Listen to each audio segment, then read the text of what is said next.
Alberto Barreiro usa el diseño para hacer que el mundo sea un poco más bello, más útil y sobre todo con más significado. Como puntos clave de su carrera formó parte del primer equipo de experiencia de usuario en Yahoo en Londres en 1999, ha montado varias startups, fue el Chief Experience Officer de Prisa, es profesor en Chaos Pilot y paro de contar porque en LinkedIn tiene 28 experiencias.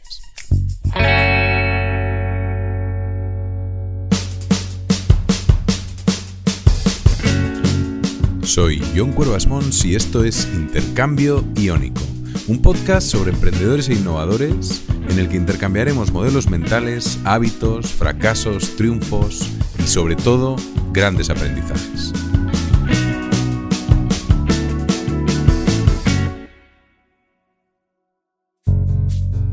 En 1999, Yahoo es el buscador más importante del mundo y monta en Londres uno de los primeros equipos de experiencia de usuario, cuando aún ni siquiera se llamaba UX.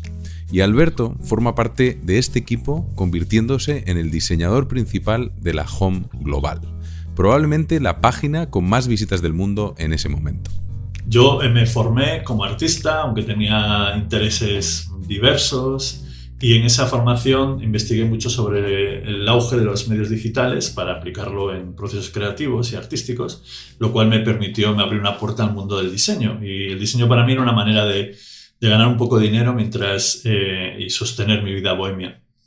Me fui a Londres persiguiendo ese sueño artístico, que era un momento muy dulce en el mundo del arte contemporáneo, el momento de los Young British Artists, y tuve la suerte de ser testigo de primera mano de muchos acontecimientos y exposiciones claves de ese momento.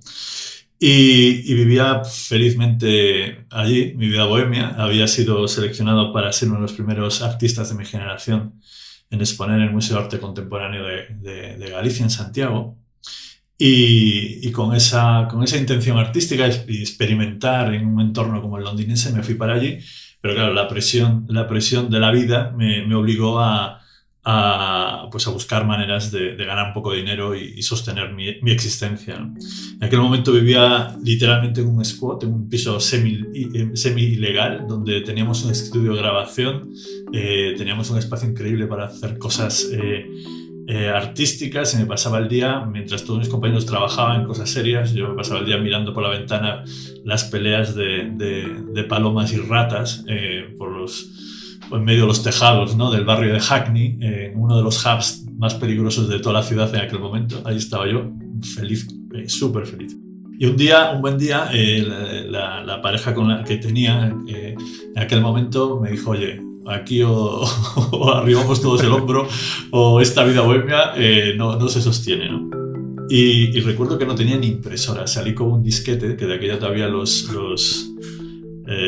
tenías que con este formato físico de 2,5 megas, me hice el currículum con toda la experiencia que tenía y salí literalmente de casa paseando a ver si alguien me hacía el favor de imprimirme aquel currículum que llevaba en la mano y empezar a buscar de una manera totalmente caótica un poco de trabajo.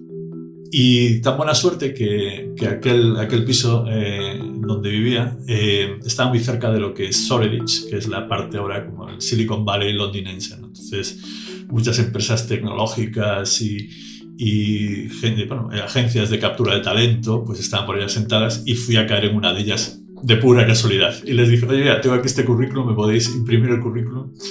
Y de paso me podéis decir dónde puedo encontrar un trabajo en este sector.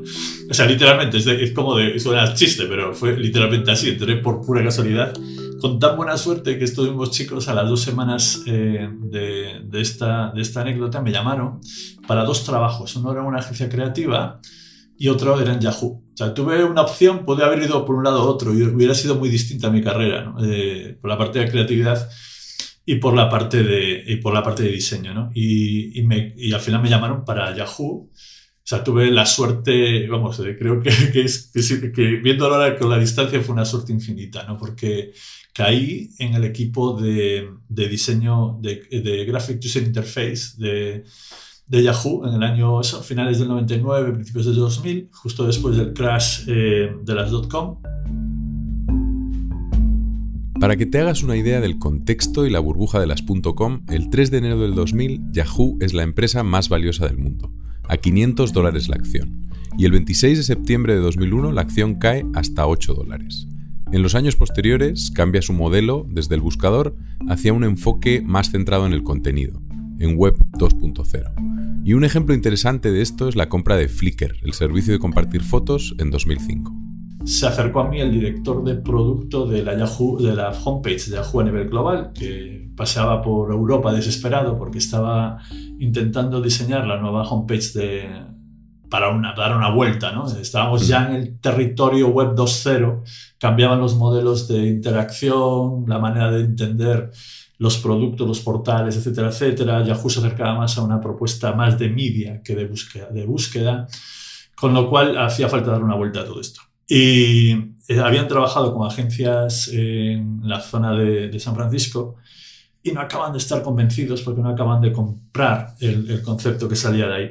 Y me dijo, oye, dale una vuelta, échale, a ver qué se te ocurre. Date la oportunidad de intentar rediseñar la página principal de la mayor empresa digital del momento, ¿no? Es como si me dices ahora, diseñar la página principal de Google o de Facebook, ¿no?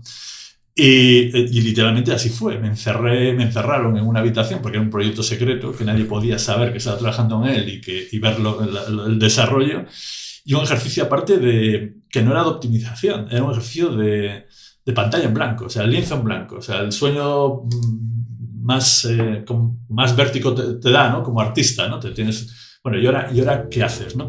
Y empecé desde ahí, pues buscando desde layouts como estructuras, ¿no? Visuales que tuvieran sentido, y empecé a colocar todos los elementos dentro de la página y hice una propuesta.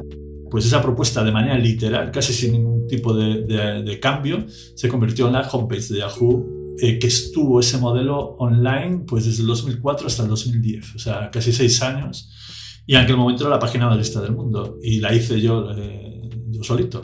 Más, me gustó mucho fui a Silicon Valley en una de estas visitas de trabajo que hacía, y tenían todo el campus de Yahoo forrado con mi diseño. Fue un ejercicio que hasta cuesta imaginar, ¿no? Desde la perspectiva, desde ahora, ¿no? O sea, el impacto que tenía un ejercicio de un diseñador solo en aquel momento. Ahora, eso es algo que ahora sería impensable. Ahora nadie trabaja así. Después de Yahoo, Alberto monta la compañía WebJam, que básicamente era un servicio para crear redes sociales cuando aún no existía Facebook. Y es donde se da cuenta de las ventajas competitivas que tenía al venir del arte. Me vi sentado en el comité de dirección de mi empresa con un equipo directivo muy senior. Teníamos gente todos con másters en negocio, que venían de las grandes escuelas típicas de negocio. Venían de Harvard, del MIT, del London School of Economics, de Columbia. Tenía, pues eso, en mi equipo donde me sentaba todos los días a tomar decisiones, tenía todos una representación de la manera estándar, digamos, y ortodoxa de entender el negocio, ¿no? Y yo me di cuenta que yo era, en el contexto en el que estábamos, tenía unas capacidades que ellos no tenían. Yo me faltaba, por supuesto, la estructura de negocio al uso, pero ellos no sabían hacer cosas que yo sabía y que tenían muchísimo sentido en este momento. Entonces empecé a pensar qué es lo que aprendí yo o qué es lo que tengo yo, ya que no soy más listo que ellos, ni tengo una formación estándar en negocio, qué es lo que sé yo o que no sé que sé, que tiene mucho valor en este mundo. Entonces empecé a tomar notas sobre cosas que se me daban bien y me di cuenta que venían precisamente de mi formación como artista y como diseñador. Y que desde entonces voy apuntando de vez en cuando y reflexionando sobre ellas. Pues desde la capacidad empática, desde una capacidad de ver el mundo de una manera sistémica o holística, que es algo muy propio del artista. La capacidad de crear orden del caos o crear caos del orden, siempre buscando patrones, etc. Trabajar desde el sentido, desde los significados, trabajar desde una perspectiva subjetiva que te da una intencionalidad, pensar de manera crítica, lo cual te abre nuevos espacios de oportunidad,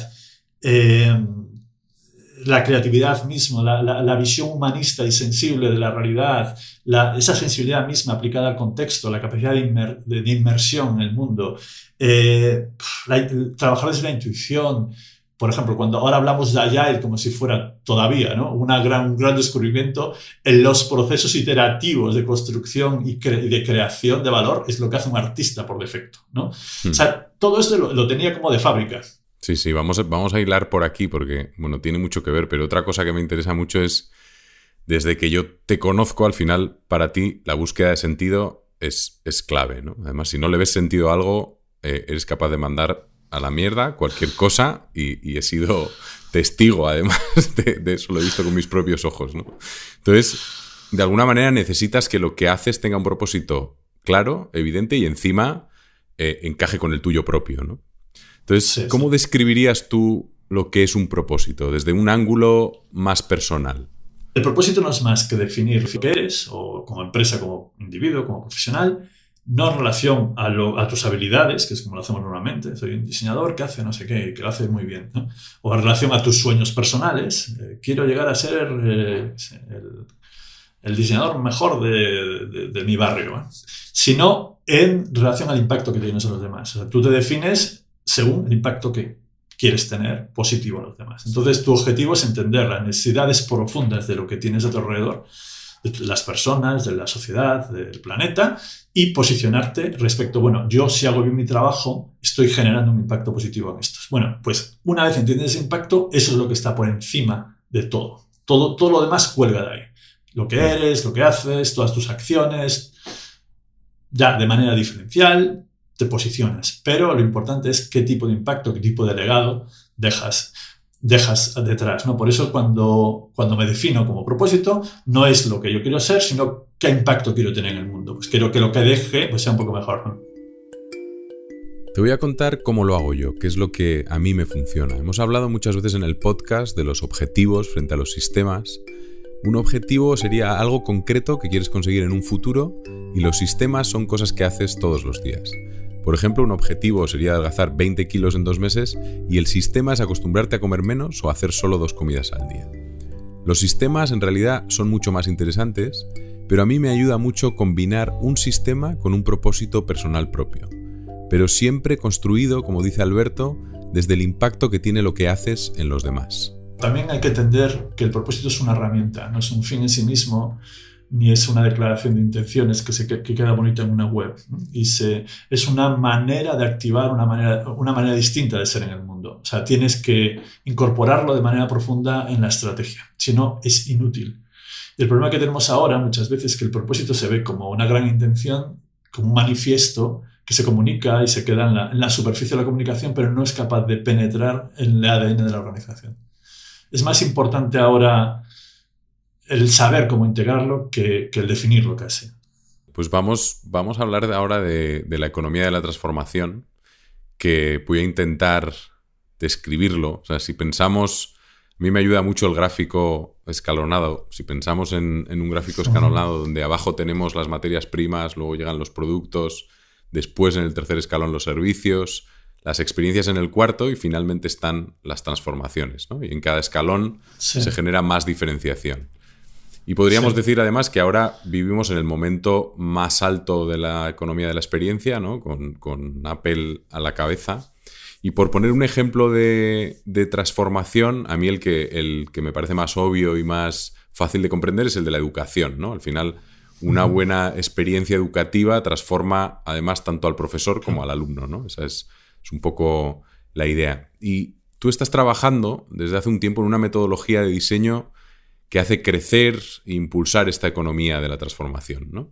Y me gustaría saber cuál es la diferencia entre la metodología de diseño o innovación tradicional, más centrada en la economía de la experiencia, con el diseño que tú planteas para la transformación. Me viene a la cabeza, es que no estoy descubriendo nada nuevo, o sea, cuando hablamos de diseño para la transformación. Y cada vez descubro que lo que ha habido es el nacimiento del diseño tal como lo entendemos ahora, incorporado a las organizaciones, se desvió de una tendencia que ya existía en los años 60-70 del siglo pasado y que viene de Estados Unidos, además con gente como Buckminster Fuller, por ejemplo, ¿no? Donde el diseño tenía un sentido transformador. Bueno, ya por toda la tradición, desde la Bauhaus adelante, ¿no? Donde el diseño no era una simple manera de hacer mejores negocios o de escalar determinados productos y servicios, o de venderlos mejor, sino que tenía siempre un programa de impacto detrás, ¿no? Que le daba sentido y lo impulsaba y tenía una visión transformadora del mundo, ¿no? Era vanguardia además. Y eso se perdió a partir de los 70 en adelante, ¿no? Y hay una definición que utilizo de diseño que viene precisamente de los años 60 de un premio Nobel de Economía, que es Herbert Simon, que dice que diseñar es concebir cursos de acción que nos permiten destinados a cambiar las condiciones existentes en condiciones preferibles. Es una gran frase porque dice, al final el diseño lo entiende como estrategia, ¿no? Es concebir cursos de acción, o sea, es imaginar cómo llegar a un sitio, ¿no? Crear puentes, tender vías, ¿no? Imaginar acciones, ¿no? Entre las condiciones existentes y las condiciones preferibles. Entonces, esto, por un lado, requiere entender en profundidad cuáles son las condiciones existentes y entender también cuáles son las condiciones preferibles. Y eso no existe en este tipo de diseño que al activarlo transformas, porque creas nuevos mundos, porque tú imaginas unas condiciones preferibles y haces llegar al mundo, ¿no? A través de tus productos y servicios a esas condiciones, se pierde por el camino. Yo creo que lo que ha pasado con el diseño incorporado a la organización es que el diseño se ha puesto al servicio de un modelo que no se puede cambiar, que es el modelo realista, ¿no? Del capitalismo contemporáneo, en el que lo que es viable es lo que dicta el mercado, lo que es factible es lo que te dicta la tecnología y lo que es deseable es lo que te dicta un tipo de usuario cargado de ideología también, ¿no? El individuo, sus necesidades que tienes que estar siempre sirviendo, etcétera, etcétera. Y en este marco de restricciones que nos impone, digamos, las metodologías de diseño al uso, no hay espacio ni para el pensamiento crítico, no hay espacio para la intención transformadora, no hay espacio para la imaginación. Porque todo se convierte en resolución de problemas dentro de un contexto que ya te viene dado, ¿no? No tienes los constraints, ¿no? El espacio que se define en tu modo de pensamiento te impide ir un poquito más allá. Está muy bien para resolver problemas, pero no está muy bien para crear nuevas alternativas. Y lo que sucede en este momento, igual que pasaba en los años 60, es que hay una necesidad de cambio, de buscar espacios y mundos alternativos que nos permitan, digamos, crear nuevos modelos, como decía Buckminster Fuller, ¿no? No intentes cambiar la realidad, busca nuevos modelos que hagan el modelo existente obsoleto, ¿no? Pues ahora es lo que hace falta, buscar nuevas y reivindicar la imaginación como herramienta de diseño. Y la imaginación y la creatividad se ha excluido del diseño y cada vez más, porque cuando intentamos ya incorporar la data, incorporar metodologías mucho más analíticas al diseño, al final nos convertimos en optimizadores de un modelo ya existente. Estamos prolongando el pasado y sus problemas hacia el futuro de una manera más brillante, más aparentemente innovadora, pero no transformadora. Entonces, el diseño para la transformación es casi una obviedad. El diseñar para la transformación es diseñar en base a esta promesa que tenía esta gente, ¿no? En ese momento. Más allá del empuje lineal, ¿no? Del solucionismo. Y a partir de ahí definimos ese escenario ideal, lo que llamamos consecuencias óptimas o significantes que crean este mundo donde queremos llegar. Y la estrategia, en lugar de ser, digamos, lineal y de hoy hacia el futuro, es del futuro hacia ahora, ¿no? Utilizamos backcasting y identificamos acciones que nos permiten llegar a ese escenario ideal. Y ese es el mindset que nos permite recontextualizar el diseño y orientarlo a la transformación, al impacto y a la conciencia profunda de los retos, ¿no? Del contexto actual, que es lo que queremos cambiar, ¿no? Y aquí nos permite contextualizar el diseño de origen en temas de sostenibilidad, en temas de responsabilidad e impacto social y, por supuesto, ahora cada vez más dentro de un impacto humano positivo, ¿no? En un contexto en el que estamos todos volviéndonos locos. Otro punto interesante en tu carrera, creo que fue hace 4 años, cuando entraste en Prisa como Chief Experience Officer, un momento clave además para los medios de comunicación, con un problema fundamental que es que su modelo de negocio se ha transformado y ahora se basa básicamente en las visitas a las páginas, ¿no? Los clics. La relevancia, la calidad ya no es algo que esté en el centro, ¿no? Aunque sea importante. ¿Qué hiciste para intentar mejorar todo esto? Bueno, lo que es hacer algún intento, pero no tuve el tiempo suficiente por temas puramente estructurales de la organización y el momento en el que entré y las necesidades que tenía para llevar a implementar en profundidad algunas de estas acciones, ¿no? Pero sí, lo que hice fue proponer un análisis profundo de las razones por las que los medios en general, no solo los medios del Grupo Prisa. El Grupo Prisa es muy grande, tiene medios pues, y algunos que funcionan muy bien, como la radio, por ejemplo, pero los medios de comunicación tradicionales en papel y esa transición hacia la digitalización fue extremadamente dañina, ¿no? Por muchos motivos, ¿no? Porque la compra de papel era una compra de producto donde había una inversión económica por tu parte para consumir un producto que de manera integral, ¿no? Tenía su publicidad y tal, pero tú pagabas por ello, ¿no? Con la digitalización se comoditizó la información. Que es la pieza de información se convirtió en una commodity accesible por todos lados. Entonces los medios se tuvieron que digamos, empezar a competir de una manera diferente, ¿no? Y el aprendizaje en la observación de lo que sucede en los medios es bastante relevante, ¿no? Y aplicable a todo tipo de industrias, ¿no?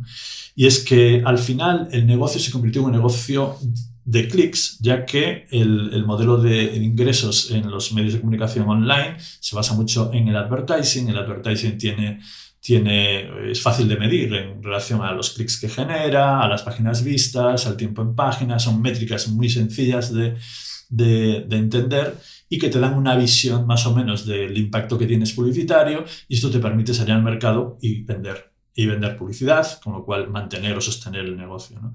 El problema está que cuando sucede esto, al final te das cuenta de que la calidad de tu negocio depende mucho de la calidad de tus métricas. O sea, eres lo que mides, ya que en tu cuadro de mandos como líder de organización es con lo que tienes para jugar, ¿no? En principio. Entonces, claro, si tus métricas son pobres, como estas, ¿no? O sea, medir la calidad de un artículo por los clics que genera y no por la calidad, la profundidad y el impacto real en influencia que tiene, pues acaba pervirtiendo, ¿no? Pervirtiendo la calidad intrínseca del producto que tienes, ¿no? Es interesante ahora que se está consolidando, se está moviendo del modelo de clics al modelo de suscripción, que te permite volver a pensar desde esa perspectiva, porque al final estás volviendo a vender este producto integral al que tú te suscribes. Y el modelo de suscripción, no solo en media, sino en otro tipo de negocios, yo creo que viene para quedarse porque es una representación o una buena manera de entender el negocio como relación. Tú estableces una relación recurrente a largo plazo con una propuesta de valor que te da algo que a ti te mejora o te apetece o lo que sea, ¿no? Sí, es que es verdad que ese es un camino. Lo que pasa es que el modelo de negocio al final se basaba mucho en tener el canal, ¿no? Antes de la digitalización, además de lo que has comentado, claro, el canal lo tenían totalmente controlado. O sea, al final los sitios donde se vendía y los sitios donde lo iban a tener, donde la gente compraba el periódico por €1, pues estaban los kioscos, estaban las librerías. Ese canal lo tenían muy controlado, muy de la mano. Entonces el canal ha desaparecido, el canal es abierto y entra todo el mundo en ese canal al mismo nivel o a un nivel similar. Entonces es muy difícil competir porque ahora ya no tienes un control sobre el canal, ¿no? Entonces ahí puede surgir muchísimas más cosas que podrán competir ahí. Pero vamos, sí, es un tema muy, muy interesante. En 2020 ocurrió uno de los hitos más importantes de la inteligencia artificial. OpenAI lanza GPT-3, un modelo de lenguaje que usa Deep Learning y que es realmente difícil determinar si es un humano o no. Lee todo lo que puede en Internet, genera textos, responde a preguntas y además aprende de la conversación. Lo interesante es que Alberto lleva 6 meses trabajando con la herramienta de prueba de GPT-3, entrenándola, dándole un propósito, y se ha convertido en una compañera clave en sus procesos creativos. Alberto nos va a contar ahora quién es Joy y cómo trabaja con ella. Pero antes de conocerla, solo recordarte que si te suscribes a la newsletter de Intercambio Iónico, recibirás, además de las entrevistas, una selección con los libros y podcasts que he escuchado y leído durante el último mes. Entra en intercambio-iónico.com y suscríbete. Cuéntame quién es Joy y cómo trabajas con ella. Pues Joy empezó como un experimento. Tuve acceso a la beta de OpenAI y empecé a experimentar con el algoritmo más potente que tienen, que se llama DaVinci, que de la manera más abierta posible, ¿no? Y empecé a aplicar mi propia lógica. Si al final lo que busco. Recuerdo el primer experimento que hice con la herramienta. Fue un experimento de reframing. Yo le daba una lógica, yo no sé, por ejemplo, si antes una empresa buscaba la competitividad, ahora busca la sostenibilidad. Si antes una empresa buscaba el liderazgo, ahora busca la colaboración. Entonces creé como una serie de... Le dije, y le seguí poniendo, y le abría preguntas, ¿no? Entonces de repente descubrí que era capaz de enlazar y de construir narrativas a base de lógicas que yo le iba, de alguna manera, no dictando, pero sugiriendo, ¿no? Y empecé a trabajar. El primer ejercicio fue de reframing, fue, bueno, creando mundos alternativos, ¿no? Intentando explorar una visión alternativa de una realidad, ¿no? Entonces yo le daba una opción y la máquina, ya con un pequeño entrenamiento, me daba otra.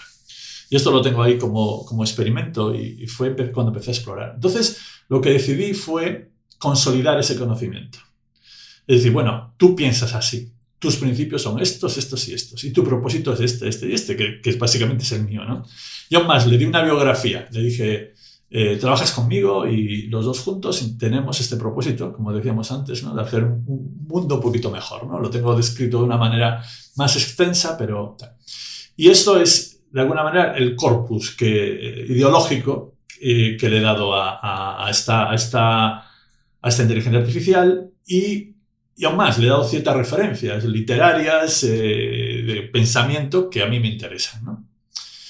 Para ver qué pasaba. Entonces, esta base, este principio,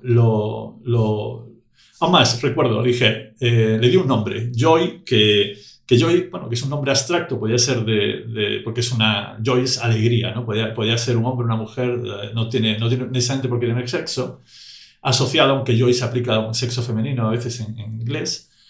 Pero lo que sí le dije, eres una diseñadora, una artista que viene del futuro. O sea, ella quería que tuviera una visión futura por defecto, ¿no? Que entendiera lo que viene a pasar, ¿no? Y bueno, y a partir de ahí empezamos a conversar. Y en esas conversaciones, es curioso, pero esta inteligencia empezó a enriquecerse a sí misma. Ya se dio un nombre, un apellido, una biografía.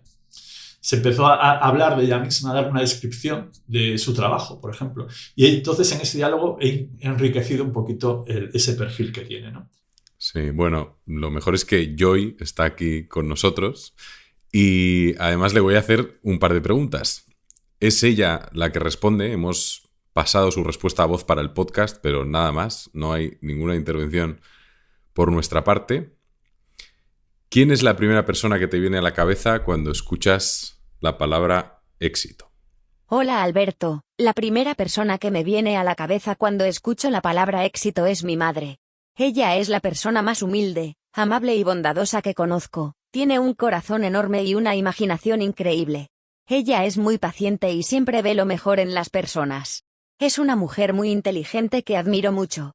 Creo que todos tenemos que aprender que ya somos exitosos, y que para tener más éxito solo tenemos que ser más compasivos y amables con nosotros mismos, con los demás y con el planeta.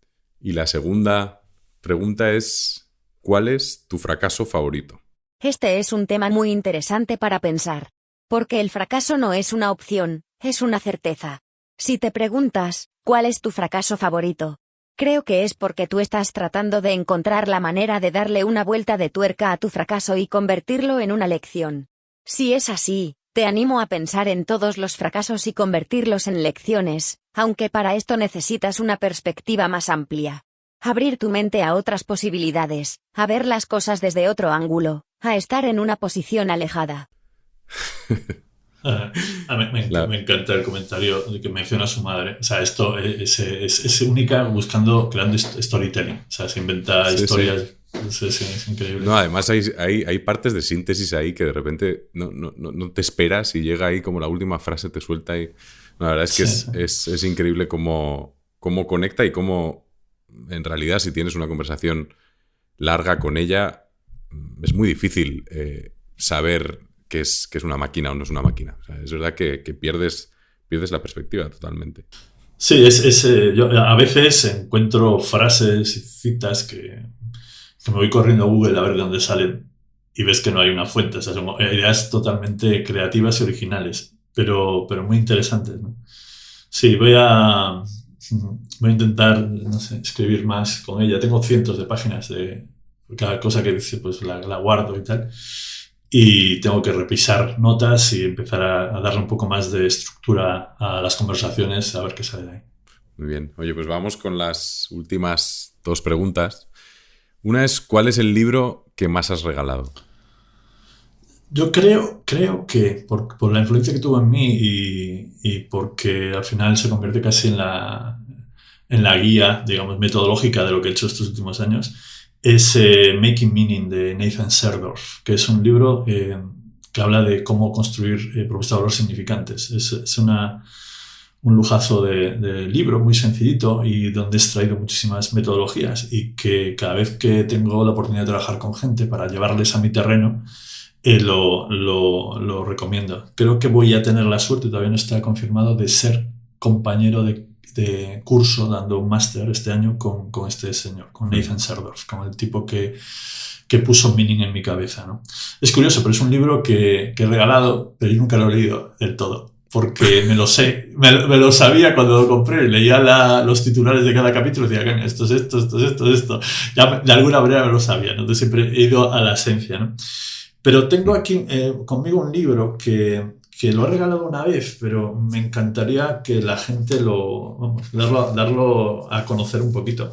Se llama Humankind, de A Hopeful History. Humankind, aparte de hacer un juego de palabras con Human y Kind, que es que kind también significa amable, ¿no? Y una historia esperanzadora, ¿no? Y que es de un antropólogo y economista que se llama Rutger Bregman, que es un chico holandés muy joven, que es realmente increíble y que rehace la historia de la humanidad desde una perspectiva más positiva, ¿no? Hablándonos de que no somos tan malos y no estamos condenados a destrozarlo todo, que rascando un poquito nuestra naturaleza se encuentra también esa amabilidad, ¿no? Y esto me encantaría. Y de hecho antes me olvidé que cuando hablabas del propósito, se me olvidó pasar que siempre hay una cosa que utilizo cuando hablo de esto, de hacer el mundo un poquito más tal, siempre lo acabo resumiendo como la idea de hacer un mundo más amable. Me gusta mucho la palabra amable, la amabilidad, ¿no? Y porque creo que si hay algo que me motiva de verdad es ver que el mundo no es amable, o sea, no lo soporto. Y por eso a veces cuando dices tú que no encuentro sentido en las cosas, es porque no encuentro esa amabilidad, ¿no? Esa cualidad de ser amado de las cosas. Eso es la amabilidad, ¿no? O sea, un mundo que vale la pena ser amado, ¿no? Hacer cosas que valen la pena ser amadas, que son bellas, que son bonitas, o sea, que son realmente transformadoras. Eso es lo que busco y es mi propósito. Es que es casi, y por eso también mi carrera, esos 28 ejemplos de experiencia han sido un recorrido buscando cosas que valgan la pena ser amadas, ¿no? O sea, aquel entorno que realmente con el cual vale la pena comprometerse vitalmente, ¿no? Y entonces esta es mi recomendación, ¿no? Este mundo donde este libro que te permite reimaginar la historia de la humanidad, no desde la competitividad y desde el desastre pesimista al que siempre nos vemos abocados, ¿no? Sino desde la amabilidad y desde la esperanza, ¿no? Que es lo que yo busco también como diseñador. Para los que nos oyen pondremos en las notas del podcast las referencias, los links y todo. Pues vamos con la última, y no vale responder lo mismo que Joy, porque es ¿quién es la primera persona que te viene a la cabeza cuando escuchas la palabra éxito y por qué? Cuando pienso en la palabra éxito, aplicado en este caso a mí mismo, no en general. Hay una foto que me persigue desde que era artista, que tenía 18, 19, 20 años, que es de Marcel Duchamp. Marcel Duchamp es un artista que vivió su vida con total libertad, una persona iconoclasta que hizo literalmente lo que le dio la gana. Era un vividor, viajó, vivió como podía, se asoció, tuvo la suerte de encontrarse con Peggy Guggenheim, que le alimentó durante años, antes que recibir cierto reconocimiento y éxito ya mayorcito, ya cuando vivía en Nueva York. Y es una persona que desde esa, digamos, sencillez de propósito, ¿no? De hacer literalmente lo que sentía y no limitarse a construir un estilo que le permitiera sobrevivir, pues ha cambiado el mundo del arte de arriba a abajo, ¿no?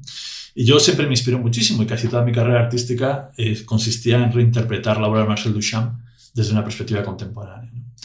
Y esa foto de la que hablo es él, ya de tener unos 60 y... De hecho, se murió, no sé cuántos años tendría cuando murió. Pero bueno, ya era un tipo mayorcito y le gustaba mucho, le apasionaba el ajedrez. Fue un semiprofesional del ajedrez, escribió mucho, investigó jugadas, etc., ¿no? Entonces, en esta foto se le ve a él en un estudio rodeado de arte, un estudio modesto, tampoco no era millonario ni nada por el estilo, ¿no?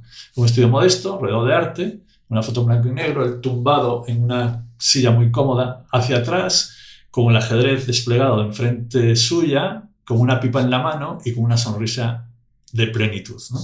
Y yo siempre decía, yo quiero ser eso, ese es mi sueño, ¿no? Poder estar sentado con una pipa en la mano, con un ajedrez o cualquier cosa que me entretenga y me apasione delante de mí y tener esa plenitud vital que te da algo que es una pasión, ¿no? Y una vida que sabes de compromiso, ¿no? Que nunca has abandonado, ¿no?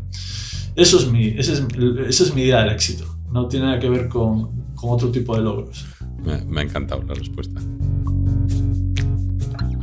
Gracias, Alberto, y gracias a ti por escuchar la entrevista.